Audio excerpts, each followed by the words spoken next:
ঠিক যেভাবে যেটা ঘটবে ভেবেছি, যা যা করবে ভেবেছি, আমার সঙ্গে আর আম জনতার পার্থক্য ওখানে যে আমি এটা গত বছরের 24-এর আগেও আমি অনুমান করতে পেরেছি, এবং অনেক জায়গায় আমি বলেছিলাম, এই কথাটা লিখেও ছিলাম, যে দেশটা আলখাল্লায় ঢেকে যাচ্ছে। হ্যাঁ, এবং একটা গভীর চক্রান্ত এগিয়ে আসছে চারদিক থেকে। হ্যাঁ, এরা যখন গত জুলাইতে যে জুলাই আন্দোলনের নামে সরকার পতন আন্দোলনের যে ধ্বংসযজ্ঞ চালালো, তখনই আমি চিৎকার করে বলেছি, ছবি এঁকে আমি প্রচার করার চেষ্টা করেছি যে আড়ালে কে।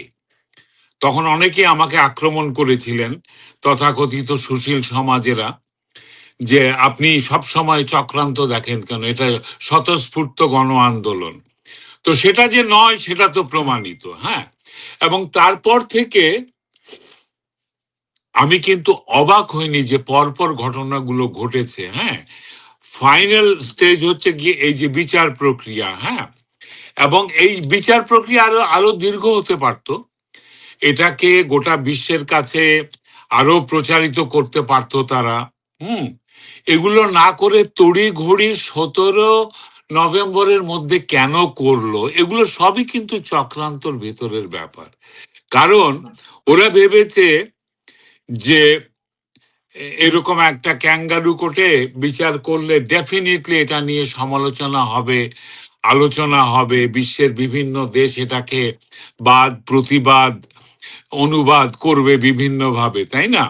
এবং ওইটা নিয়ে লোকজন ব্যস্ত থাকবে। এটা আসলে দৃষ্টিকে অন্যদিকে ফিরিয়ে দেবার কারণে, জন্যে, প্রয়োজনে ওই তড়িঘড়ি বিচারের রায়। ওরা নিজেরাও জানে যে এই বিচারের রায়ে কিচ্ছু এসে যায় না। ওরা কালোজাম সন্দেশ কিনে খাবে, লোকজনকে বিলাবে, আর দেশের লোক একদম রাস্তায় নেমে এসে মানে হই হুল্লোড় করবে, এইরকম কিছু তারা নিজেরাও আশা করেনি। নিজেদের মধ্যে তারা করেছে। তাহলে কেন এই তড়িঘড়ি বিচারের রায়? ওই দিনই সকালবেলা হোটেল ইন্টারকন্টিনেন্টালে, না হোটেল সোনারগাঁয়ে কোথায় এখন মিটিং আমি জানি না, সেখানে কিন্তু চিরস্থায়ী বন্দোবস্তে 30 বছর 22 বছরের জন্য বন্দরগুলো সব দিয়ে দেয়া হলো লিখিতভাবে। আমি অবশ্য জানি না রাসেল, তুমি সাংবাদিক মানুষ, তুমি ভালো জানবে যে এরকম দীর্ঘমেয়াদী চুক্তি কি একজন অবৈধ সরকার করতে পারে কিনা। অবৈধ বলতে আমি সংবিধান বহির্ভূত সরকারের কথা বলছি। হ্যাঁ, এখানে বাংলাদেশে অক্টোবর রিভলিউশন হয়নি। ওকে, এটাকে গোটা পৃথিবীকে আইওয়াশ দেওয়ার চেষ্টা করে কোনো লাভ নেই। এখানে কিছু হুলিগান, কিছু দুষ্কৃতকারী, এরা ক্ষমতা দখল করেছে, এদের পেছনে জামাত আছে।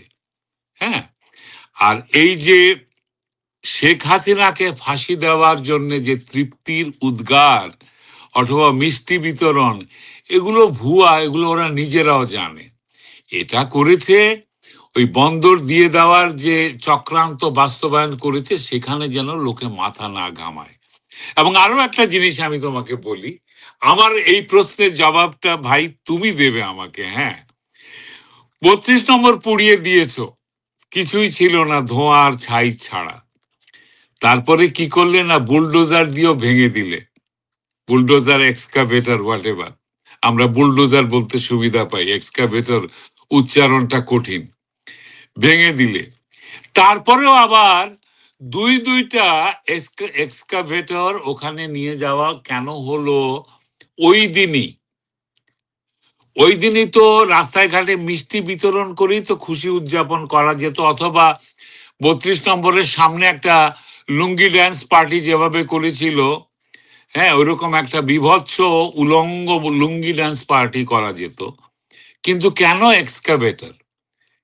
এবং কেন এক্সকাভেটর? ঠিক আছে, নিয়ে গেছে, একটা ভেঙে যাওয়া দালান যদি আবার ভেঙে দেয়, আমার আর কিছু যায় আসে না, কারণ যেটা ভাঙার ভেঙে গেছে, তাই না?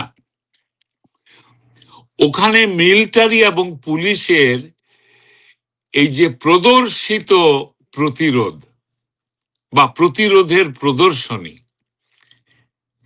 এইটা কেন, এটা আমাকে বুঝিয়ে দাও। ওখানে ওরা কি আটকাতে গিয়েছিল?